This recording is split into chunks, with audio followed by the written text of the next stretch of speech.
Dícaros começa em 1992, com alunos que tiveram origem ali do encontro no Circo Escola Picadeiro, que era um circo que era mantido aqui em São Paulo, um celeiro de artistas na década de 90, ali onde hoje é o Parque do Povo, onde tem o Vento Forte.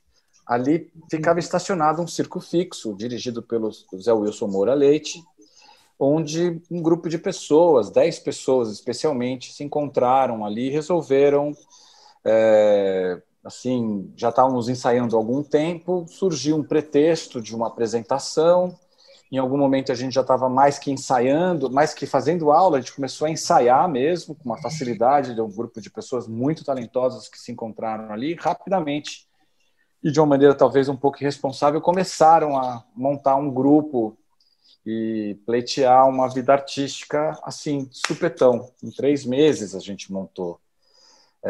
Eu estava fazendo escola de teatro, eu fazia escola de teatro que era ali ao lado, que era o INDAC, coordenado por Alcir Campagnoli, ainda existe essa escola, não mais naquela localidade, e cheio de ideias na cabeça, achando que o circo estava respondendo todas as questões que estavam sendo trazidas pelo teatro, pelos meus professores, que tinham toda uma linha de pensamento do Antônio Filho, tinha professores realmente incríveis, e eles me provocavam de uma maneira onde a prática física e todo o jogo da cena, claramente estabelecido entre a vida e a morte que a gente tinha, e a ligação entre os parceiros de cena, eles estavam respondendo questões que eram colocadas numa racionalidade do campo do teatro, né? Quando eu ia para aula de circo, eu via aquelas questões sendo resolvidas no meu corpo, eu dividindo com meu parceiro ali de ensaio a vida dele, e ele dividindo a minha vida, e a gente tinha que manter essa relação do que seria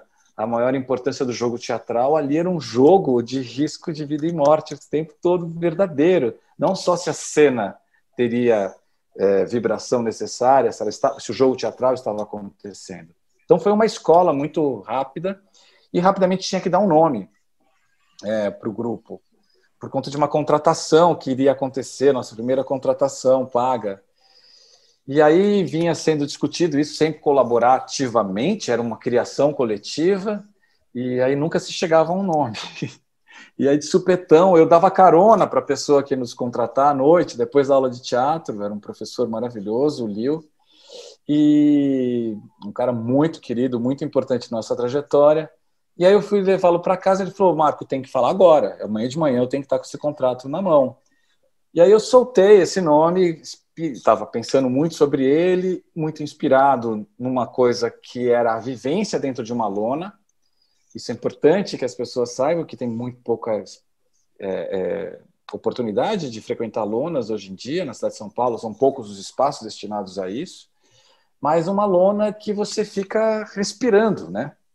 A lona, ela respira de verdade, né? Ela, se está ventando muito, se bate uma brisa, se está quente, se chove, você tem que fazer manobras naquela lona. Você tem que levantar o pano de roda, porque o vento entrar, o vento sair. É um lugar super vivo. Vivo, orgânico. E se esquenta muito, você tem que abrir tudo. Se chove, você tem que... Então você ensaia. Tem coisas que você pratica no circo que você só faz de manhã cedo ou no final do dia, à noite, porque a temperatura aquece demais. Então a gente tinha uma trupe de trapézio de voos. E ensaiar voos durante o dia, quando o sol está quente, é muito difícil, você fica muito próximo da lona, muito colado do material da lona. Então, se ensaia voos no final do dia, ou bem no início do dia. Eu tive a experiência de ver a lona cair, por conta de uma tempestade em São Paulo, de ver o mastro retorcido, assim, de uma estrutura super sólida, a natureza pegar e fazer assim, moer, um circo, rasgar uma luna novinha. Então, foi um momento muito intenso de uma vivência com o circo e que trouxe uma imagem verdadeira, com muitas descobertas que aquilo também trazia para aquele grupo de pessoas, como uma navegação na minha cabeça foi, como um barco de ponta cabeça, e esse espírito de navegadores que se lançavam ao mar em busca de conhecimento. E que são tantas metáforas, né? São tantas metáforas, é uma coisa enlouquecida, porque você está manobrando algo né, que está lá parado, e ao mesmo tempo essa coisa do artista tem um espaço, o artista de circo tem um espaço muito característico e tem uma ideia da solidão, né, e é uma coisa meio à margem mesmo, né, e você ter que lidar com tudo isso vai muito além, né, Vi? Às vezes, sim, da questão do teatro. Eu acho que, às vezes, o teatro ele também é algo desafiador, mas quando você compara com o circo, aí a gente tem que ficar mais quietinho e entender que isso é uma relação até mais orgânica do que o próprio teatro, né, nesse sentido. Foi muito inspirador, né? Tinham companheiros nessa formação inicial muito incríveis, vale a pena mencioná-los, né? Fernando Sampaio, Alex Marinho, Mônica Ala, Paula Musatti, Juliana Neves, Patrícia Horta, eu, e quem mais? Puxa vida, esqueci nomes. Eram 10 pessoas. Essa hora é perigoso. Não, já vou lembrar de todo mundo. Eric Stoppel, Margarida Ribeiro e Luciana Sestari. Eram 7 mulheres e 3 homens.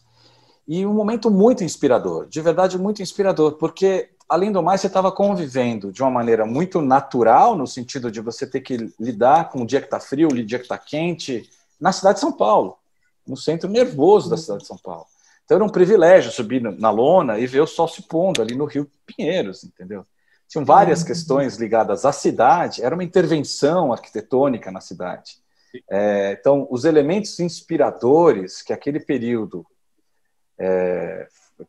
foi fornecido um material tão grande, e junto com isso, eu na escola de teatro tinha tido a oportunidade tinha professores incríveis, um dos professores era o Sérgio Coelho, que se tornou um crítico conhecido na Folha, Sérgio Sávila, né, Coelho. Ele chegou provocando os alunos que já tinham uma experiência de teatro. Eu tinha acabado de desistir da Faculdade de Engenharia Florestal. E minha grande prática era pegar onda, então eu tinha uma ligação com a natureza muito forte, assim. Mas todo o resto da minha turma da escola de teatro tinha muita experiência já de teatro, já pensavam em ser artistas há muitos anos. Eu tinha desistido de ser cientista, engenheiro, entendeu? Eu tinha acabado de desistir.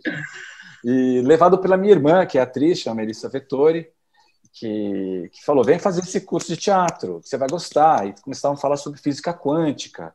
E ali também esse cara me provocou, dizendo assim, o Sérgio Coelho falava assim, queria que vocês me dissessem, escrevam no papel, ele ia dirigir a peça daquele ano, né, a montagem do ano.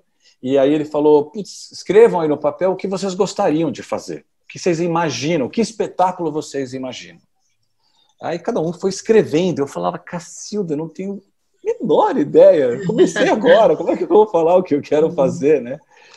E a única coisa que eu escrevi no papel foi que eu queria fazer um espetáculo que eu falasse menos, porque eu falo demais.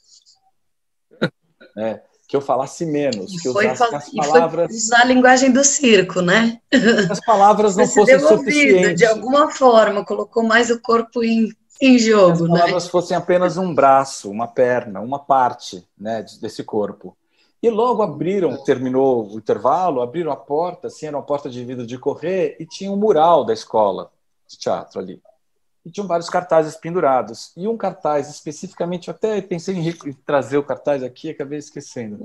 Mas o cartaz, especialmente, estava fixado ali. E eu olhei esse cartaz, ainda indagado pela pergunta, eu falei, puxa, é aquilo que eu quero fazer. Aí fui me aproximando do cartaz, assim, olhando para o cartaz, e estava escrito Ícaro, o espetáculo.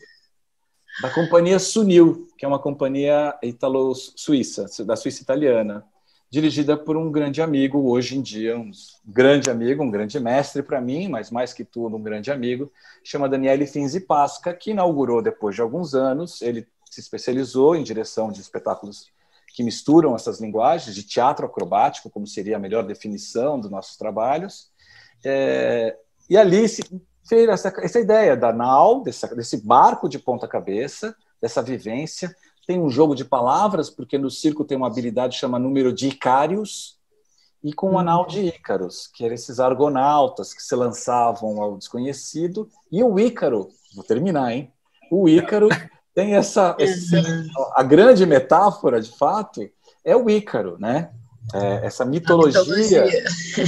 Eu gostei sempre bastante disso, e que tem a máxima que ali estava muito clara para mim no teatro, esse confronto que eu passava das 9 da manhã, eu chegava às 8h30 no circo, e ia para a escola de teatro às 7h30 da noite, saía às 11 da noite daquele quarteirão, basicamente.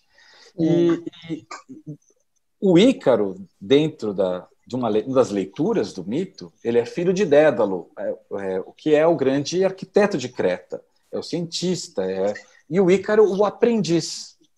E eu, na escola de teatro, Antônio Filho, aquela coisa, era assim, acha que sabe, acabou, o ator nunca mais vai aprender nada, você tem que estar sempre pensando, ninguém sabe nada.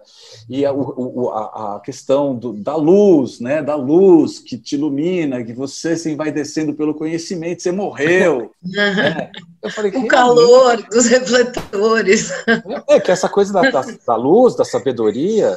o quanto o ator precisa realmente estar sempre aprendendo, né? Assim, as máximas que a gente escuta, eu acho linda, de um ator inglês que agora me fugiu o nome, que depois que ele faz o Rei Lear, né? Uma grande sessão do Rei Lear, que é só quando um ator inglês atinge a maturidade, depois de 70 anos, que ele vai ser evocado a fazer um Rei Lear. E ele faz a grande sessão dele de espetáculo. Faz assim, hoje eu arrebentei, entendeu? Ele chega no camarim e destrói o camarim. Destrói o camarim. Tem um momento de fúria e destrói o camarim. E essa história me foi contada bem quando eu estava começando. E por que ele destrói o camarim? Porque aquela sessão de teatro ele nunca mais vai atingir. Então ele tinha que acabar com ela para continuar aquilo servisse de aprendizado, para ele tinha que seguir em frente, não registrar aquilo como algo fixo. E o Ícaro tem essa mensagem, que ele não pode se aproximar demais do Sol, como um astro da sabedoria, né, desse lugar do envaidecimento. Porque senão esse lugar de liberdade, desse voo para o desconhecido, levaria ele à morte. Então, na verdade, o Ícaro não morre, ninguém encontra o corpo de Ícaro. Eles encontram vestígios, as penas nas ondas, e que talvez tenha derretido a cera daquilo que o pai dele construiu, que era o labirinto, para que ele fugisse do labirinto, para que ele conseguisse sair do labirinto, que era o arquiteto de Creta. Enfim, acabou a história.